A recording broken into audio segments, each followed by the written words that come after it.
Hello everyone, मैं आप लोग के लिए अनवांटेड ब्राइड का नेक्स्ट पार्ट लेकर के आ गई हूँ। आई होप आप लोग अच्छा लगेगा। अगर आपको अच्छा लगता है तो मेरी वीडियो को लाइक करना, मेरे चैनल को सब्सक्राइब करना।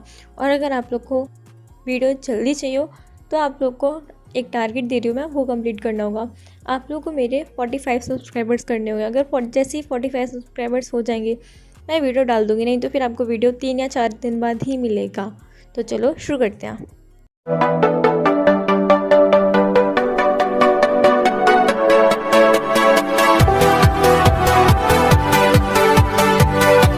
चाओ मैंशन में शाओजहान एंड यीबू के रूम में यीबू स्टडी टेबल पर बैठा था। उसके हाथ में पेन था, टेबल पर नोटबुक थी और बुक्स भी थी। यीबू की निगाह बार बार वॉल क्लॉक पर जा रही थी। हाँ, यीबू का फोकस उसकी पढ़ाई पर या बुक्स पर या नोटबुक्स पर नहीं था।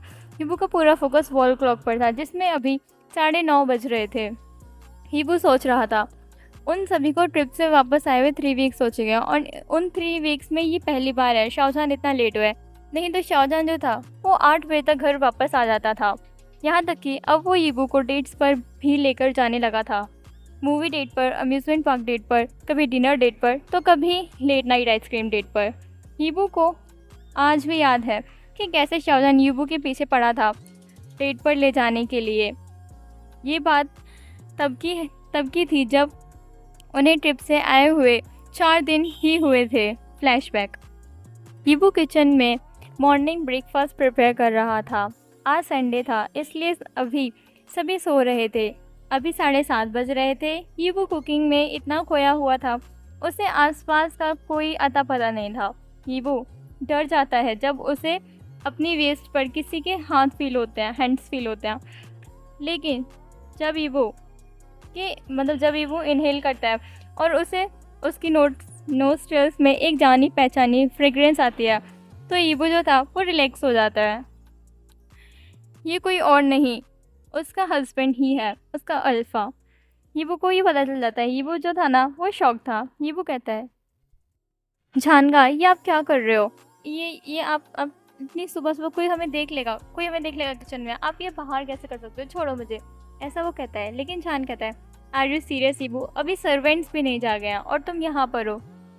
मैं तुम्हें कब से ढूंढ रहा हूँ, तुम यहाँ क्या कर रहे हो? यीबू कहता है, हेलो, आप मुझसे पहले जाग गए थे, आप अपनी मॉर्निंग एक्सरसाइज के लिए गए थे, इससे मेरी क्या गलती? तो शाओजहान कहता है, हाँ तो उसमें क्या हुआ? मैं मॉर्निंग एक्सरसाइज के लिए गया था, पर तुम यहाँ किचन में क्यों आकर के खाना बना रहे हो? इसके लिए सर्वेंट्स हैं घर में। यीबू कहता है, अच्छा अगर सर्वेंट्स है तो मॉम यू क्यों बनाती हैं? तो शाओजहान कहता है कि क्योंकि मॉम को फूड कुकिंग करना अच्छा लगता है, इसलिए। तो यीबू कहता है, हाँ मुझे भी सबके लिए कुकिंग करना अच्छा लगता है। अगर आपको मेरे हाथ का खाना अच्छा नहीं लगता है तो आप मत खाना। शाहजहां कहता है, हे यीबू, मेरा कहने का मतलब ऐसा नहीं था। यीबू कहता है, मुझे नहीं पता आपका कहने का मतलब जो कुछ भी, आप मुझे छोड़ो, आप मुझसे दूर रहो, मेरे से दूर हटो, कोई देख लेगा। शाहजहां कहते हैं, कोई नहीं देखेगा। शाहजहां कहते हैं, किसी के देखने के लिए यहाँ पर किसी को होना भी तो चाहिए। यीबू शाय करता है। वो कहता है, अच्छा ठीक है, बोलो आप यहाँ क्या कर रहे हो? आपको मुझसे कुछ काम था? शाहजहां कहता है, हाँ तुमने सही याद दिलाया, मुझे तुम्हें डेट पर लेकर के जाना है, तो आफ्टरनून तक तुम रेडी हो जाना। यीबू कहते हैं, क्या आपको अपना ऑफिस वर्क नहीं करना? हाँ, यीबू सही कह रहा था। शाहजहां ऑलवेज संडे को भी जब ऑफिस बंद रहता है वो तब भी अपना ऑफिस फाइल्स में लगा रहता है।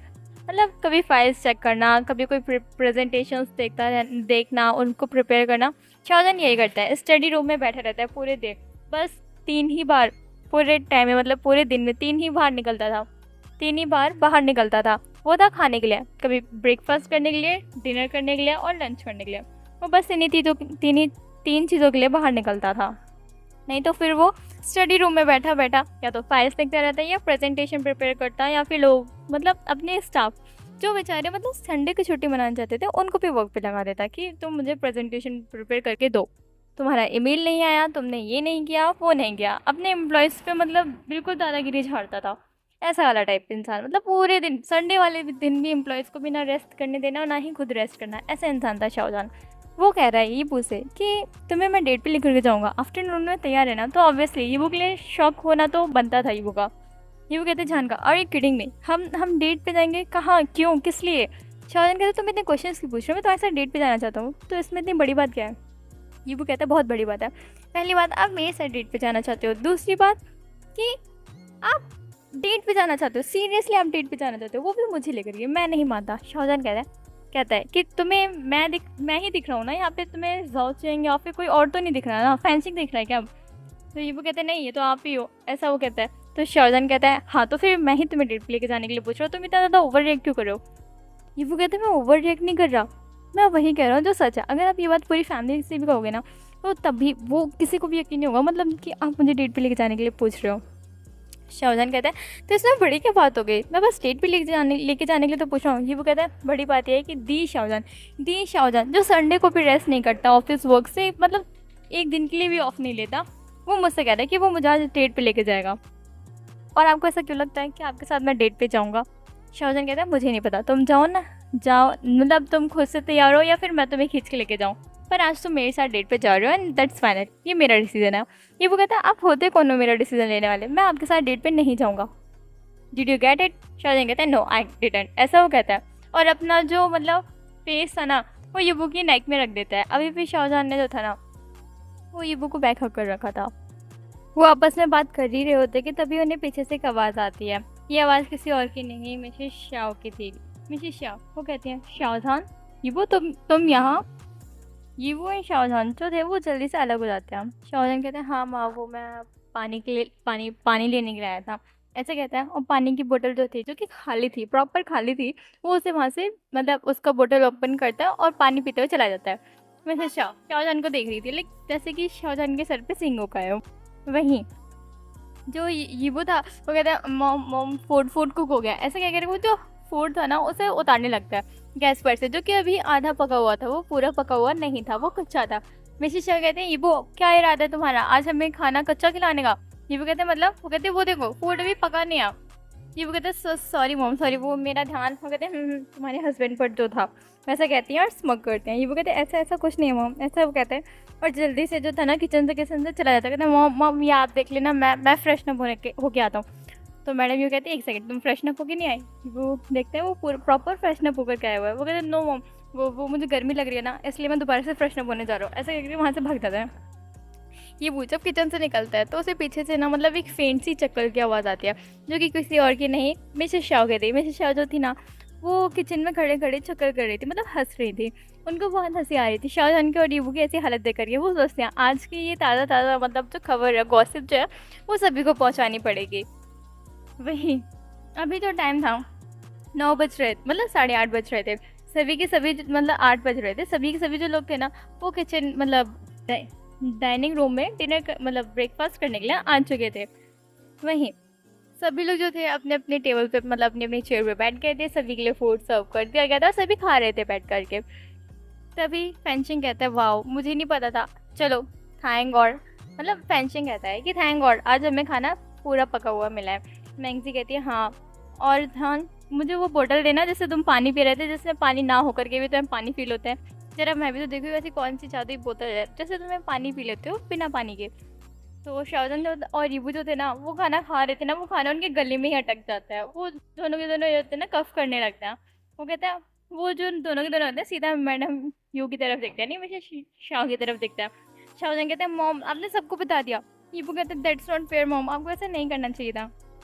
वो कहते हैं क्या करूँ, मैं इस बात को पचा ही नहीं पाई कि दी शाहजहान मतलब शाहजहान जो कि पूरी बिजनेस वर्ल्ड को रूल करता है, उसने ऐसी हरकत की सुबह सुबह। वहीं यीबू हमारे घर का यीबू जो हर किसी को टोकता रहता है, जैसे फेंचिंग को कितना टोकता है कि तुम कितने स्टूपिड हो, क्या कर रहे हो, ये वो ऐसे उसे डांटता रहता है, हम सभी को एडवाइस देता रहता है। वो खुद एक सिली सी मिस्टेक कर रहा था, लाइक सीरियसली वो अच्छा मतलब आधा पका खाना उतार रहा था। दी परफेक्ट शेफ दी यीबू जो इतना अच्छी कुकिंग करता है वो उसने ध्यान ही नहीं दिया। इतना नर्वस, तुम लोग इतना नर्वस क्यों रहे थे, तुम दोनों आपका हस्बैंड एंड वाइफ हो, मतलब हस्बैंड हो, तो इतना शर्माने की क्या ज़रूरत, तुम रोमांस ही कर रहे थे, किसी का मतलब कोई मर्डर थोड़ी कर रहे थे, इतना डर के भागने की ज़रूरत नहीं थी। मैं तुम लोग की मॉम हूँ और वैसे भी मैं इतनी ओल्ड नहीं हुई हूँ, I will not mind that.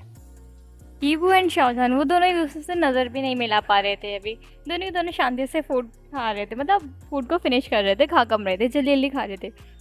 वहीं सभी जो थे ना अब उनको इतना टेस्ट करने के बाद चाहते थे कि वो दोनों नॉर्मली फूड खाएं, तो इसलिए मिस्टर शाह जो होते कहते हैं शाहजहान ने यीबू तुम लोग आराम से खाओ, इतना जल्दी खाने की ज़रूरत नहीं है, ऐसे वो कहते हैं।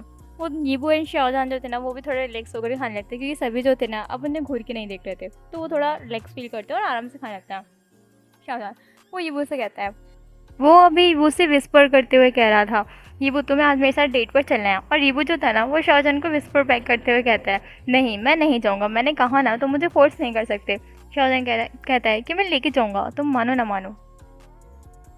उन दोनों का ऐसे विस्पर करते हुए पूरी फैमिली देख रही थी और उन्हें समझ में नहीं आ रहा था कि इन दोनों का चल क्या रहा है।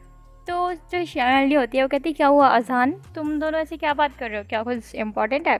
तो फेंचिंग कहता है, हाँ हाँ इम्पोर्टेंट तो होगी। अब वो अपना नेक्स्ट रोमांस का स्पॉट ढूंढ रहे होंगे।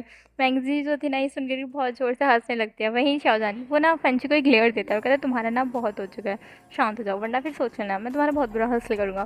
फेंची कहता है सॉरी भाई ऐसे करके चुपचाप से खाने लगता है। मैंगजी को ये देख करके और हंसी आ रही थी। मैडम यू भी जो थी ना वो भी इंजॉय कर रही थी, पर वो कुछ कहती नहीं है। तो मैडम ये कहती है, परेशान क्या हुआ, तुम यीबू से ऐसा क्या कह रहे हो? और यीबू को ऐसा देख करके लग रहा है जैसे उसे वो चीज़ पसंद नहीं आ रही, ऐसी क्या बात है? तो यीबू कहता है कि कुछ नहीं मॉम कुछ नहीं। वो इतना जल्दी बोलते हैं ना कि सभी का जो डाउट था ना वो डबल हो जाता है, मतलब सभी को और भी ज़्यादा डाउट होने लगता है। तो जो मतलब शाहजहान होता है वो कहता है कुछ नहीं कैसे, मैं बताता हूँ, ऐसा कहता है। यीबू जो था ना वो शाहजहान को रोकने लगता है, कहते नहीं तुम नहीं बोल सकते। शाहजहान कहता है मैं बोलूँगा। उन दोनों में ना ये सब चल रहा होता है। तो मैंगसी होती है वो कहती है तुम लोग बताओगे भी क्या क्या चल रहा है? तो मिस्टर शाहज होते हैं कहते हैं हाँ तुम लोग इतना ज़्यादा मतलब हमारी क्यूरियसिटी क्यों बढ़ा रहे हो, बात क्या है? तो शाहजहान कहता है कि मैं यीबू को डेट पर लेके जाना चाहता हूँ, पर वो यीबू जो है वो मेरे साथ डेट पर नहीं आना चाहता। ये सुन करके मैडम ये जो होती है वो जल्दी से कहती है, हाँ यीबू तुम्हें जाना चाहिए, तुम जान को मना क्यों कर रहे हो? मैं कब से चाहती थी कि शाहजहान तुम्हारे साथ क्वालिटी ऑफ टाइम स्पेंड करें, अब जब जान कर रहा है तो तुम उसके साथ जा क्यों नहीं रही हो? तो कहते हैं तो यीबू कहते हैं पर वो यीबू कुछ बोल ही नहीं पाता क्योंकि उसे पता था कि वो मिसेस शॉ के सामने कुछ नहीं बोल सकता और यीबू की मिसेस शॉ के सामने कुछ नहीं चलने वाली। अगर यीबू मना भी करेगा तो भी मिसेस शॉ जो है वो नहीं मानेगी। यीबू शेयर करता है और सभी की तरफ देखता है। सभी की जो निगाहें थी ना वो यीबू पर ही थी। सभी होपफुली यीबू को देख रहे थे कि यीबू का बस आंसर हाँ में सुनना चाहते हो। तो यीबू जो होता है वो शेयर करता है और कहता है कि ठीक है मैं जाने के लिए तैयार हूँ, ऐसा वो कहता है और वहाँ से चला जाता है। शाहजहान जिसके फेस पे एक बहुत बड़ी स्मेल आ जाती है। वहीं शाहजहान के साथ साथ पूरी शॉ फैमिली खुश हो जाती है कि आफ्टर ऑल चलो अब शाहजहान के और यीबू की लाइफ में भी खुशियाँ होंगे। अब इनकी शादी को ज़्यादा समय नहीं हुआ था, कुछ ही महीने हुए थे, लेकिन यीबू पूरी शॉ फैमिली के बहुत ज़्यादा क्लोज हो चुका था। सभी के सभी जो थे यीबू को एडमायर करते थे और बहुत ज़्यादा प्यार करते थे। यीबू जो था वो अभी रूम में रेडी हो रहा था। वहीं शाहजहान जो कि परफेक्टली रेडी होकर के आ चुका था, अभी उसने फॉर्मल नहीं कैजुअल्स पहन रखे थे। यीबू जो था वो शाहजहान को देख करके शॉक था क्योंकि शाहजहान ने जो थे एक प्रॉपर वाइट शर्ट और ब्लैक ट्राउजर्स पहन रखे थे। यीबू ना शाहजहान को देख करके बहुत ज़्यादा शौक था कि शाहजहान ना भी बहुत ज़्यादा हैंडसम लग रहा था, डैशिंग लग रहा था। यीबू शाहजहान को देखे जा रहा था। शाहजहान का भी हाल कुछ अलग नहीं था, वो भी बस यीबू को ही देखे जा रहा था। यीबू भी बहुत ज़्यादा क्यूट लग रहा था। यीबू ने बैगी पैंट्स पहन रखे थे, baggy pants and baggy shirt ही पहन रखी थी, टी शर्ट आई मीन। वो बहुत ज़्यादा क्यूट लग रहा था उन बड़े बड़े कपड़ों में। एक छोटा सा क्यूट सा यीबू सा लग रहा था, बहुत क्यूट सा, जैसे किसी कोई बनी नहीं होता उसे बहुत बड़े से क्लोथ्स बना देते हैं तो वो मतलब बड़ी सी क्लोथ्स में छोटा सा दिख रहा होता है क्यूट सा, वैसे ही अभी यीबू लग रहा था। शाहजहान बस उसे देखे जा रहा था। यीबू जो था अपना फाइनल टचअप दे रहा था। यीबू ने ना बिल्कुल नो मेकअप कर रखा था, उसके फेस पे कोई मेकअप नहीं था पर बहुत ज़्यादा ब्यूटीफुल लग रहा था। शाहजहान जो कि यीबू को ही देख रहा था, यीबू और शाहजहान दोनों एक दूसरे को मिरर के थ्रू देख रहे थे। शाहजहान वो धीरे धीरे यीबू के पास आता है। वो इतना पास नहीं था कि वो दोनों एक दूसरे से टच हो रहे हो, पर इतना भी दूर नहीं था कि उन दोनों के बीच में बहुत गैप हो। मतलब शाहजहान की बॉडी से निकलती हुई हीट यीबू को अपनी बॉडी पर फील हो रही थी। यीबू के सारे सेंस जो थे वो भी हाई अलर्ट पे थे। जैसे कि किसी जगह पे अगर आग लग जाए तो सारे लोग इतने ज़्यादा अलर्ट हो जाते हैं, यहाँ भाग रहे होते हैं वहाँ भाग रहे होते हैं, उनका दिमाग इतना ज़्यादा फास्ट वर्क कर रहा होता है। वही हाल अभी यीबू का था। यीबू का दिमाग इतना जल्दी काम कर रहा था, उससे समझ नहीं आ रहा था कि मतलब एकदम ऐसा था ना कि उसकी पूरी स्किन हाई अलर्ट पर थी। अगर शाहजहान ने थोड़ा सा भी टच किया तो यीबू के पूरे सेंसेस जो है वो ब्लास्ट कर जाएंगे। बिल्कुल इतना सेंसेबल था यीबू, अभी इतने सेंसेस में था। यीबू शाय करता है और शाहजहान को देखता है। शाहजहान जो था वो धीरे धीरे यीबू के और करीब आ रहा था, इतना कि शाहजहान और यीबू के बीच का जो गैप था वो बहुत कम था, बहुत कम। लाइक उन लोगों की स्किन जो थी ना वो टच ही होने वाली हो, बस हल्का सा गैप था। शाहजहान यीबू को देखते हुए कहता है कि अब मुझे लगता है हमें डेट पर चलना चाहिए, ये क्या तुम तैयार हो? यीबू कहता है मैं तैयार हूँ। शाहजहान कहता है गुड, तो फिर मैं नीचे तुम्हारा वेट कर रहा हूँ, तो तुम नीचे आ जाना। यीबू कहता है हाँ ठीक है, ऐसा वो कहता है। और शाहजहान जो था वो पीछे मुड़ करके चला जाता है, क्योंकि शाहजहान जो था वो भी नोटिस कर पा रहा था कि यीबू जो है वो अभी कितना ज़्यादा नर्वस है। वो ये भी नोटिस कर पा रहा था कि उसका क्या इफ़ेक्ट पड़ रहा है यीबू पर। उसे बहुत ज़्यादा खुशी हो रही थी कि हाँ यीबू पर उसका इफ़ेक्ट पड़ता है। शाहजहान यीबू को ज़्यादा परेशान भी नहीं करना चाहता था, क्योंकि उसे पता था अगर उसने यीबू को ज़्यादा परेशान किया तो मे बी यीबू का मूड चेंज हो जाए और यीबू डेट पर जाने से मना कर दे। और वो ऐसा भी नहीं चाहता था, वो यीबू के साथ क्वालिटी ऑफ टाइम स्पेंड करना चाहता था। इसलिए वो यीबू को ज़्यादा परेशान नहीं करता है और वहाँ से चला जाता है। वहीं यीबू वो एक लंबी और गहरी सी सांस लेता है खुद को काम करने के लिए। पर यीबू को पता था इसका कोई फ़ायदा नहीं है। जब वो नीचे जाएगा और बस एक बार शाहजहान को दिखेगा और इसका दिल जो होगा ना वो पागल ही हो जाएगा। उसके सारे सेंसेस जो हैं वो हाई अलर्ट पे फिर से आ जाएंगे। लेकिन यीबू जो था वो कुछ नहीं कर सकता था, उसके हाथ में कुछ नहीं था। आफ्टर ऑल किसी के हाथ में नहीं होता कि वो किससे कब और कहाँ पे प्यार करने लगे। यीबू को शायद से शाहजहान के साथ प्यार होने लगा था, शायद may be. After all her omega के दिल में उसका अल्फा अपनी जगह बना ही लेता है, भले ही वो चाहे कुछ करे ना करे। अगर आपकी किसी के साथ शादी हो जाती है तो आपको पता है कि हाँ ये इंसान जो है अब वो मेरा है, उसके साथ ही मुझे अपनी ज़िंदगी बितानी, चाहे तुम चाहो ना चाहो। तुमने उसके साथ कस्में वादे खाए हैं, तुम उन्हें झुटला नहीं सकते। तुमने एक दूसरे का साथ देने का वादा दिया है, एक दूसरे के साथ रहने की कसम खाई है, एक दूसरे का सुख दुख बांटने की कसम खाई है, एक दूसरे के साथ हर वक्त खड़े रहने के साथ कसम खाई है। उसको तुम ऐसे नहीं झुटा सकते। इन सभी चीज़ों का तुम्हारे माइंड पर, तुम्हारे ब्रेन पर और तुम्हारे हर्ट पर, सभी चीज़ों पे फ़र्क पड़ता है। शायद से कहीं ना कहीं यीबू और शाहजहान की किस्मत जो थी वो जुड़ चुकी थी। शाहजहान भी यीबू को और ख़ुद को एक चांस देना चाहता था, उनकी मैरिज को एक चांस देना चाहता था। तो इसमें क्या गलत था? क्या यीबू को शाहजहान पर ट्रस्ट करना चाहिए? क्या उसे यीबू को क्या शाहजहान को एक चांस देना चाहिए? यीबू के दिमाग में बस यही सब चल रहा था कि क्या उसे शाहजहान पर ट्रस्ट करना चाहिए, क्या उसे शाहजहान को एक चांस देना चाहिए, क्या शाहजहान और उसके कोई फ्यूचर है, मतलब वो कभी एक कपल बन पाएंगे, एक परफेक्ट कपल, जबकि उन दोनों ने कभी एक दूसरे को अच्छे से जाना नहीं, एक दूसरे से कभी बातें नहीं की। शाहजहान कितना कोल्ड रहा था यीबू से। क्या यीबू को शाहजहान पर ट्रस्ट करना चाहिए? क्या उसे अपना दिल शाहजहान को देना चाहिए? उसके दिमाग में बस यही सवाल थे। पर शायद उसे भी पता था कि अब वो शाहजहान को अपना दिल नहीं दे सकता। क्यों? क्योंकि उसने वो दिल पहले ही शाहजहान को दे दिया है। यीबू को कहीं ना कहीं रियलाइज़ था, उसका हार्ट को ये कहीं ना कहीं रियलाइजेशन था। पर यीबू ये बात मुँह से कबूल नहीं करना चाहता था। एक बार भी खुद से ये बात अपने, मतलब यीबू का दिल जो था वो मान चुका था कि वो शाहजहान से प्यार करता है, लेकिन यीबू का दिमाग वो नहीं मान रहा था। वो अभी भी कह रहा था ये बस सिर्फ और सिर्फ एक अट्रैक्शन है एंड नथिंग मोर। यीबू के दिल की और दिमाग की जंग जो थी वो हमेशा चलते ही रहती थी। यीबू अगर कभी अकेला भी बैठा होता तब भी वो अकेला नहीं होता। क्यों? क्योंकि उसके साथ हमेशा शाहजहान के ख्याल, शाहजहान के मेमोरीज हमेशा उसके साथ होती। यीबू कभी भी अकेले होकर के भी अकेला नहीं रह पाया, सिर्फ और सिर्फ शाहजहान की वजह से, उस डेविल हैंडसम की वजह से, जो कि हमेशा यीबू के दिमाग में, दिल में और जहन में हर वक्त बसा रहता था। यीबू शेयर करता है क्योंकि उसे जो था अभी हॉर्न सुनाई दिया था, यानी कि शाहजहान जो है वो यीबू का नीचे वेट कर रहा है। यीबू शेयर करता है और वो जल्दी से स्टेयर से होते हुए नीचे लिविंग रूम से होते हुए मेन गेट की तरफ जाता है। लिविंग रूम में सभी बैठे हुए थे, पूरी Shah family, mister Mrs Shah, Shah यानली, मैंगसी, शाह पेंचिंग, सभी वहाँ पर प्रेजेंट थे। सभी ने यीबू को जाते हुए देखा। उन सभी के फेस पे एक स्माइल थी, एक जेन्युइन स्माइल। यीबू के लिए सच में, वो यीबू और शाहजहान के लिए, दोनों के लिए वो जेन्युइनली बहुत हैप्पी थे। उन सभी के दिल में एक ही सुकून था कि हाँ अब इनकी भी न्यू मैरिज लाइफ स्टार्ट हो रही है। हाँ ये इनका स्टार्टिंग पॉइंट था।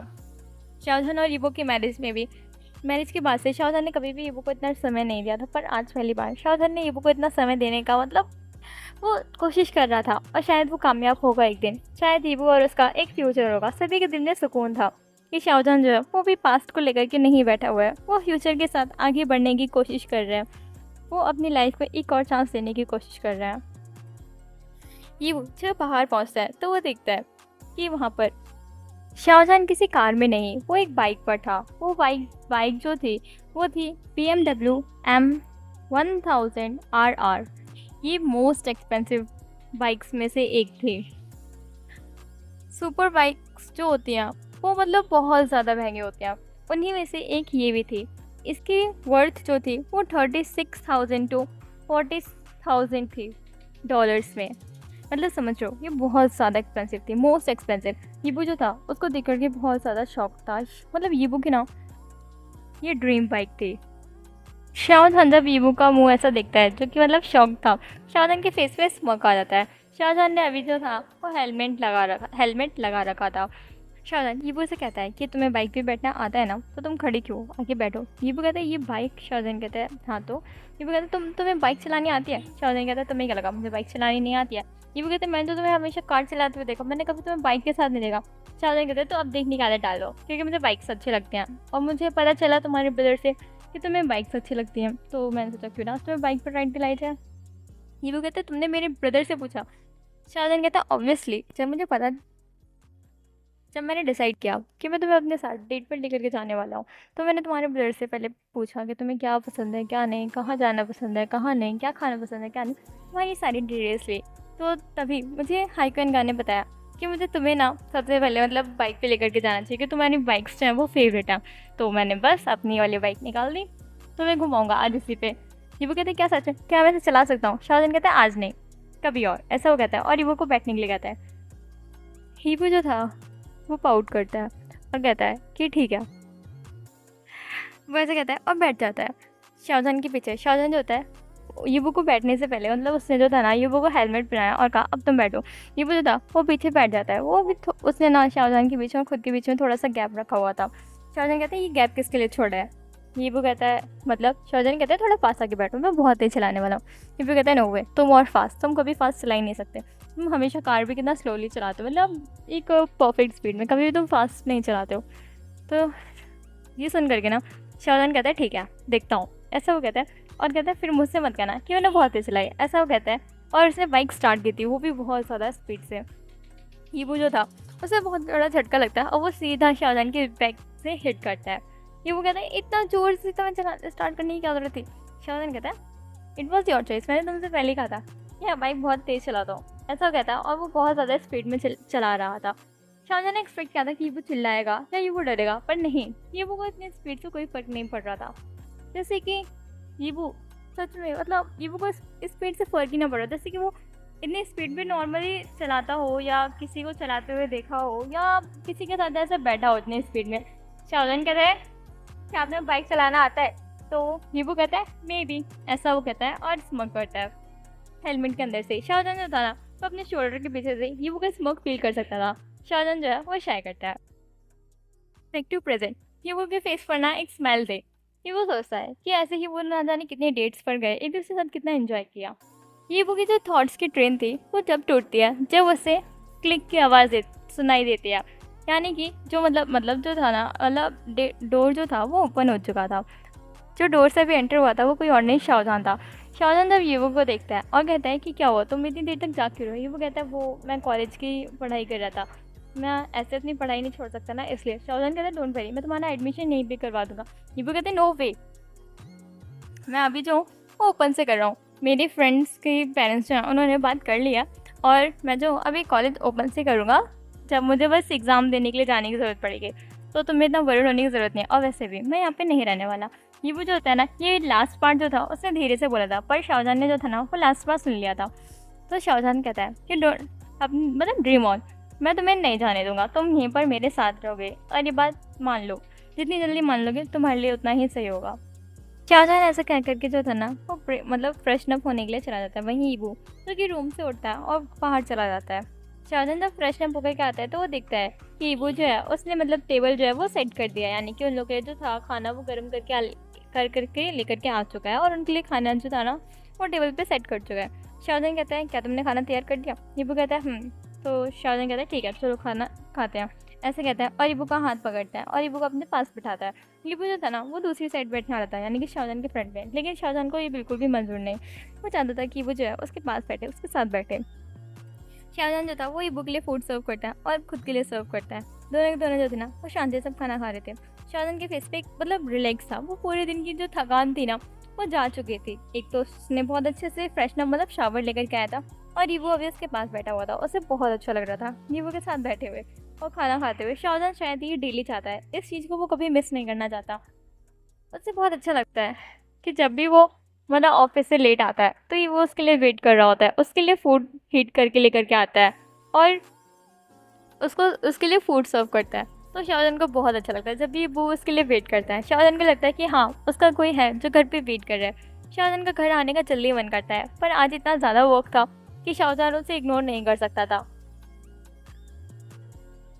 नेक्स्ट डे इन कॉलेज, फैंशिंग एज ऑलवेज अपने फ्रेंड्स से जो था ना वो बातें कर रहा था। वो बहुत क्लोज होकर के बैठा हुआ था अपने एक मतलब कॉलेज फ्रेंड के साथ, जो कि एक अल्फ़ा था। उसे कोई खोज खबर नहीं थी कि जो प्रोफेसर है वो क्लास में एंटर कर चुका है, और जो प्रोफेसर थे वो कोई और नहीं, अभी हमारे प्रोफेसर मैंग ही एंटर हुए थे। वो हमेशा की तरह जो फैंशिंग था ना वो लास्ट बेंच पर मतलब लास्ट सीट पर बैठा हुआ था। तो उसे कोई मतलब उसे बिल्कुल भी नहीं पता था कि जो है प्रोफेसर मैंग क्लास में एंटर हो चुके हैं। वो अभी भी हंसते हुए बातें कर रहा था। पूरी क्लास जो थी ना वो शांत हो चुकी थी, लेकिन जो शांत नहीं हुआ था वो था दी शाओ फैंशिंग। हाँ, एज ऑलवेज वो उस अल्फ़ा के साथ बातें कर रहा था। वो अल्फ़ा भी फैंशिंग के साथ बहुत ज़्यादा क्लोज होकर के बातें कर रहा था। ये चीज़ देख कर के ना मिस्टर मैंग यानी कि प्रोफेसर मैंग की जो दिमागी नसें थी ना वो ऊपर आ चुकी थी, वो उभर रही थी। उन्हें बहुत गुस्सा सा आ रहा, ऐसा मतलब सभी को देख करके सभी जो स्टूडेंट थे वो देख करके बता सकते थे। वहीं प्रोफेसर मैंग गुस्से में जाते हैं। शाओ फैंशिंग और उस अल्फ़ा ने अभी भी नोटिस नहीं किया था कि जो प्रोफेसर मैंग है वो उन्हीं की डेस्क पर आ रहे हैं, उन्हीं की सीट पर आ रहे हैं। शाओ मतलब जो यूबिन होता है वो उसके हाथ में जो बुक्स एंड नोटबुक्स थी वो शाओ फैंशिंग के टेबल पर पटकते हुए रखता है। इस आवाज़ की वजह से ना जो अल्फ़ा था और फैंशिंग था वो दोनों के दोनों डर जाते हैं और उस तरफ दिखते हैं जिधर से मतलब ये आवाज़ आई थी। तो उन लोगों के सामने ही मतलब वहाँ पे जो खड़ा था वो कोई और नहीं यूबिन था। शाओ फैंशिंग जो था ना वो गर्ल करता है, उसे पता था कि आज तो वो गया। प्रोफेसर मैंग गुस्से में बोलते हैं खड़े हो जाओ। तो जो शाओ फैंशिंग एंड वो अल्फ़ा था वो खड़े हो जाते हैं।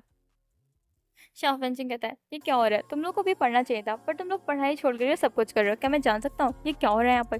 तो कहते हैं वो अल्फ़ा कहते हैं सर हम एक बहुत इंपॉर्टेंट टॉपिक पर डिस्कशन कर रहे थे।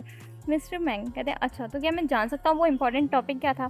तो वो जो अल्फ़ा होता है वो कहता है कि मैं फैंशिंग को प्रपोज कर रहा था, उसे कह रहा था कि उसे मुझे डेट करना चाहिए, मुझे डेट करने से कितने सारे फ़ायदे होंगे। प्रोफेसर मैंग आप भी बताओ ना इसे कि मुझे डेट करने से इसके कितने सारे फ़ायदे होंगे, इसे समझाओ ना। प्रोफेसर मैंग कहते हैं अच्छा तो तुम्हें लगता है कि ये कॉलेज नहीं। प्रोफेसर मैंग यानी कि यूबिन जो होता है वो कहता है गुस्से में ओह तो तुम्हें लगता है ये कॉलेज नहीं तुम्हारा डेटिंग स्पॉट है जहाँ पर तुम किसी को आगे प्रपोज करोगे और उसे अपने लिए सेटअप करोगे कि हाँ ये तुम्हारे लिए सूटेबल है या नहीं है, तुम ये सब डिसाइड करने आते हो, कॉलेज में पढ़ने नहीं आते हो। वैसा गुस्से में कहता है। वो अल्फ़ा कुछ कहता है उससे पहले यूबिन जो था उससे कहता है आउट, तुम अभी कभी क्लास से बाहर निकल जाओ वरना फिर सोच लेना मैं तुम्हारे पेरेंट्स को बुलाऊंगा। नेक्स्ट ये फर्स्ट एंड लास्ट वार्निंग है, अगर तुम अगली बार तुम मुझे इस इंसान के साथ दिखे तो मैं बता रहा हूँ तुम्हारे साथ बहुत बुरा होगा।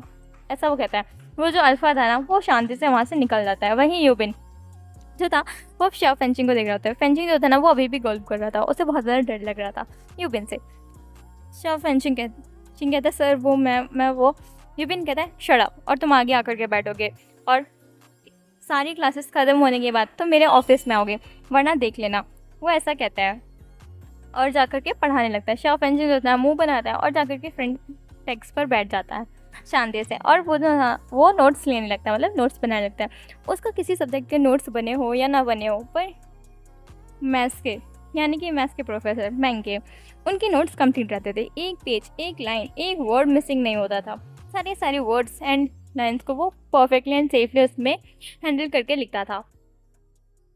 फैंशिंग के क्लास का हर एक स्टूडेंट चाहे वो ओमेगा हो या बीटा सभी के सभी फैंशिंग को एनवियस निगाहों से देख रहे थे। क्यों?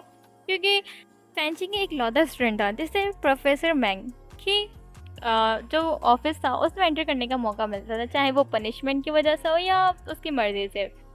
बस वही एंटर कर सकता था क्योंकि प्रोफेसर मैंग को पसंद नहीं कि कोई भी उनकी ऑफिस में किसी भी बिना बेवजह है, और वो किसी को पनिशमेंट के तौर पे अपने ऑफिस में एंटर भी नहीं करने देते थे। बस एक शाओ फैंशिंग था जिसे ये राइट मिला हुआ था। इस वजह से सभी के सभी जो थे ना वो उससे मतलब एनवियस होकर के देखते थे क्योंकि प्रोफेसर मैंग वो one of the bachelor professor थे, बहुत यंग एज के, और साथ ही साथ में बहुत ज़्यादा हैंडसम, एक रिच फैमिली से आने वाले। तो ऑब्वियसली हर एक ओमेगा और बीटा जो था वो यूबिन को पाना चाहता था, लेकिन को मतलब जो यूबिन था वो किसी को भाव ही नहीं देता था। इसलिए सभी के सारे ना मतलब फेंचिंग की तरफ मतलब गुस्से में या एनवियस मतलब जेलेसी के साथ देख रहे थे कि मतलब फेंचिंग को क्यों मौका मिलता है सिर्फ और सिर्फ प्रोफेसर बैंक के ऑफिस में एंटर करने का, किसी और को क्यों नहीं।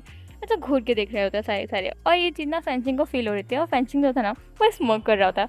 उसके दिमाग में बस एक ही चीज़ कर रही थी, डूड तुम बस अपने देखो, वो सिर्फ चीज़ मेरी है और तुम में से कोई नहीं पा सकता। वो इंसान सिर्फ मेरे पीछे पड़े रहता है, हमेशा मुझे पाने के लिए कोशिश करता है, हमेशा मुझे मनाता रहता है, कभी डेट पर ले जाने के लिए बोलता है, कभी कहीं।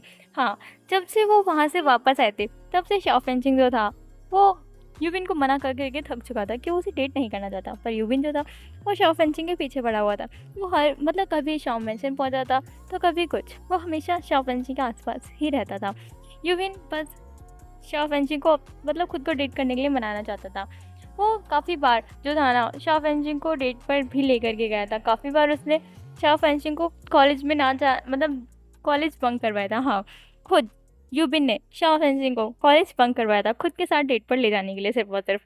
शाओ फेंचिंग उन सभी चीज़ों को बहुत ज़्यादा एंजॉय कर रहा था क्योंकि ऑब्वियसली उसे कॉलेज में नहीं पढ़ना था। लेकिन आज जो था ना यूबिन मतलब शाओ फेंचिंग ने सोचा था कि आज भी वो यूबिन के साथ डेट पर जाएगा। लेकिन शाओ फेंचिंग ने कहा कि आज का लेक्चर इंपॉर्टेंट है, उसे मतलब ऐसे स्कूल को मिस नहीं करना चाहिए, उसे पढ़ाई करना चाहिए, पढ़ाई पे भी फोकस करना चाहिए। वो डेट पर भी जाएंगे लेकिन आज उसे क्लास को जो है अटेंड करना चाहिए क्योंकि कुछ टाइम बाद जो है उसके एग्ज़ाम्स आने वाले हैं। शाओ फेंचिंग का ना मुंह बन गया था, इसीलिए वो ना आज जानबूझकर लास्ट डेस्क पर बैठा हुआ था अल्फ़ा के साथ। लेकिन उसे नहीं पता था कि वो अल्फ़ा जो है उसे प्रपोज कर देगा, प्रपोज करेगा, साथ ही साथ में यूबिन के सामने चीज़ एक्सेप्ट भी कर लेगा। वो अल्फ़ा पता नहीं पागल था या क्या, सभी को पता है कॉलेज में कि यूबिन कितना ज़्यादा गुस्सा करता है। फिर भी पता नहीं उस अल्फ़ा के दिमाग में क्या चढ़ा था कि उसने ये सारी चीज़ें बोल दी।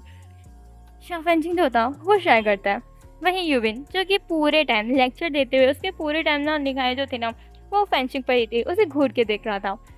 जब कॉलेज मतलब सारे के सारी क्लासेस जो है ख़त्म हो जाती हैं और शाओ फेंचिंग जो होता है वो शाय करता है और यूबिन के ऑफिस पर नॉक करता है। शाओ फेंचिंग को आवाज़ सुनाई देती है जो कि यूबिन की थी। वो कहता है अंदर आ जाओ। शाओ फेंचिंग जो था वो शाय करता है, एक बार एक लंबी सी गहरी सी सांस लेता है और ख़ुद को प्रिपेयर करता है जो भी अंदर होने वाला है उसके लिए।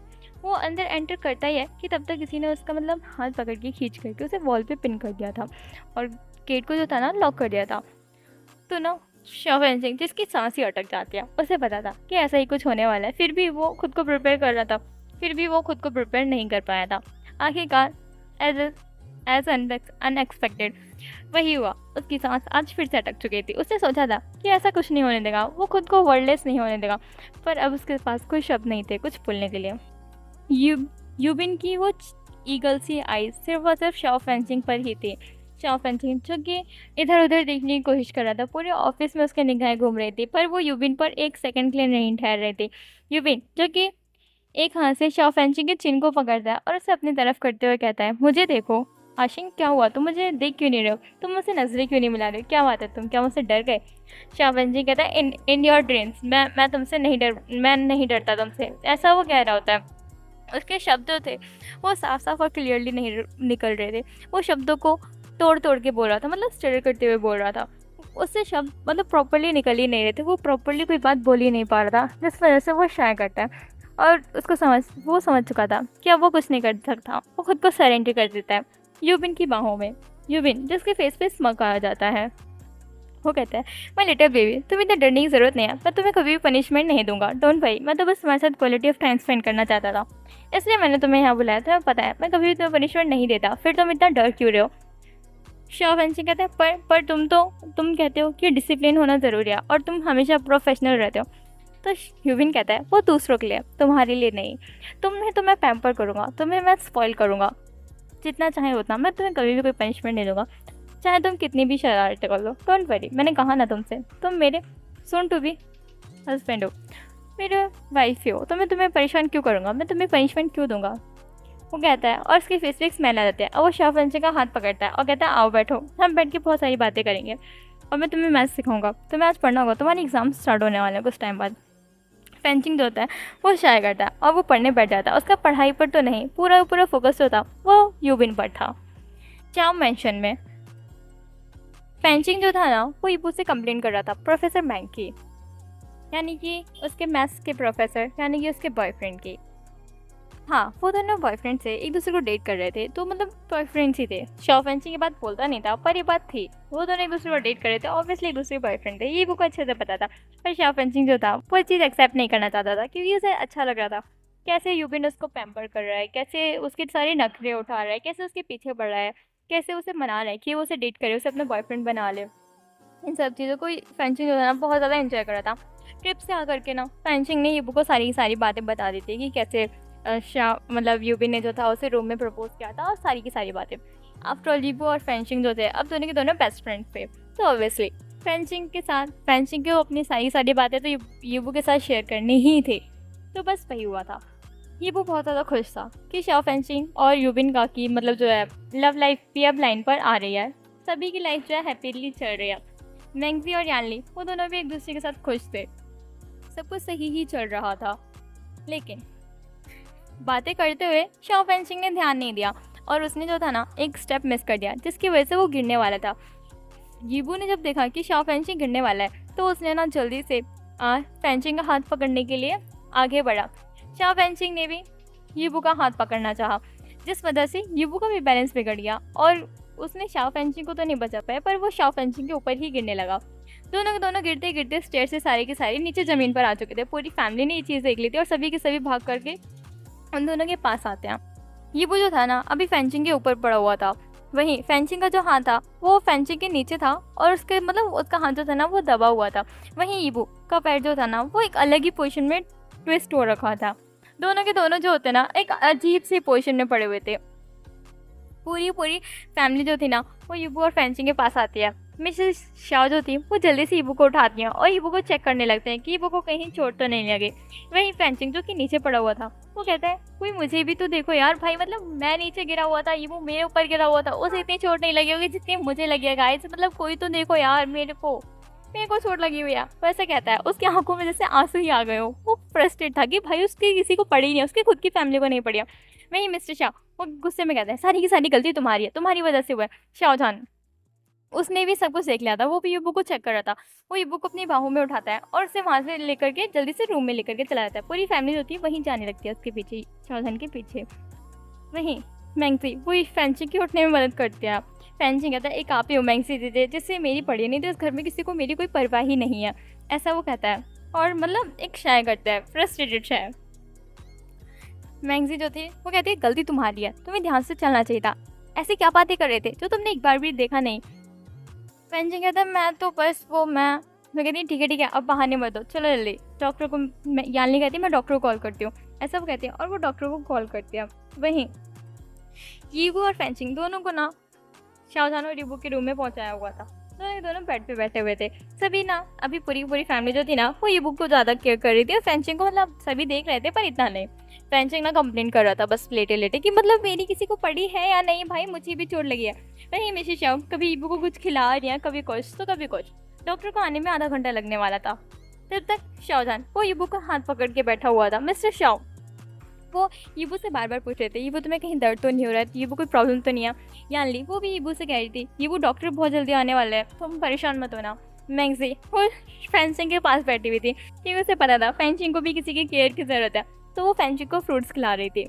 फेंचिंग कहता है बस एक मैंगजी चीज़ें हैं जो कि मेरी हैं, वरना फिर तुम लोग तो मेरी फैमिली हो ही नहीं, मैं मान ही नहीं सकता तुम लोग मेरी फैमिली हो, तुम सारे के सारे मैं देख लूँगा तुम सभी को, ऐसा वो कहता है और गुस्से में मुँह फुला लेता है। डॉक्टर आते हैं और इन दोनों को चेक करते हैं और फिर वो बताते हैं कि यीबू को जो है वो पैर में बस एक मोच आई है और फेंचिंग का जो है हाथ है वो फ्रैक्चर हो चुका है। वो जो होते हैं वो यीबू के लेग्स पर मतलब जो पैर था वहाँ पर एक गर्म पट्टी लगा देते हैं और फेंचिंग को प्लास्टर लगा देते हैं। फेंचिंग कहते हैं देखा मैंने कहा था कि यीबू को चोट ज़्यादा नहीं लगी है, मुझे ज़्यादा चोट लगी है, मेरी परवाह करो, मेरी केयर करो, पर नहीं कोई है किसी को मेरी कोई पड़ी ही नहीं है। मैंगजी जो थी ना वो थोड़ा सा स्माइल करती है, सभी के फेस पे स्माइल आ जाती है लेकिन कोई स्माइल नहीं करता है। मैडम जो शाओ थी यानी कि मिसेस शाओ जो थी वो शाओ जान से कहते हैं कि शाओ जान को कुछ दिनों के लिए ऑफ ले लेना चाहिए, क्योंकि डॉक्टर जो थे उन्होंने कहा था कि यीबू को मतलब अपने पैर पर फोर्स न डालना पड़े, यीबू का ध्यान रखना, ऐसा बोला था कि यीबू को जो है अपना लेग जो है मतलब एंकल जो है वो ज़्यादा यूज़ ना करने पड़े, तो इसलिए सभी ने इस चीज़ के लिए कहा ठीक है कि वो जो है ईबू का अच्छे से ध्यान रखेंगे। और फेंसिंग के लिए कहा था कि उसे अपने हाथों पर ज़्यादा जोर ना डालना पड़े, इस चीज़ का आप सभी ध्यान रखना। और फिर जो डॉक्टर थे उन्होंने कहा था कि इन्हें ज़्यादा टाइम नहीं लगेगा, ईबू को मैक्सिमम 1 वीक लगेगा और कुछ ही दिन लगेंगे, मतलब ज़्यादा टाइम नहीं लगेगा। वहीं शाओ फेंशिंग को 1 मंथ लगेगा ठीक होने के लिए, क्योंकि इस फ्रैक्चर जो था वो ज़्यादा बड़ा नहीं था, छोटा ही था, तो इतना ज़्यादा टाइम नहीं लगने वाला था। सभी ने इस चीज़ पर सहमति जताई कि उन लोगों का जो है वो सभी के सभी जो है वो ध्यान रखेंगे। वहीं जो शाहजहान था, मतलब मैडम ये जो थी ना, उन्होंने शाहजहान से कहा था कि उसे ऑफ ले लेना चाहिए। शाहजहान कहता है हाँ माँ, मैं भी यही सोच रहा था, ऐसा वो कहता है और वहाँ से जो है अपना फ़ोन लेकर के बाहर की तरफ चला जाता है। वो कॉल करता है हाओशेन को।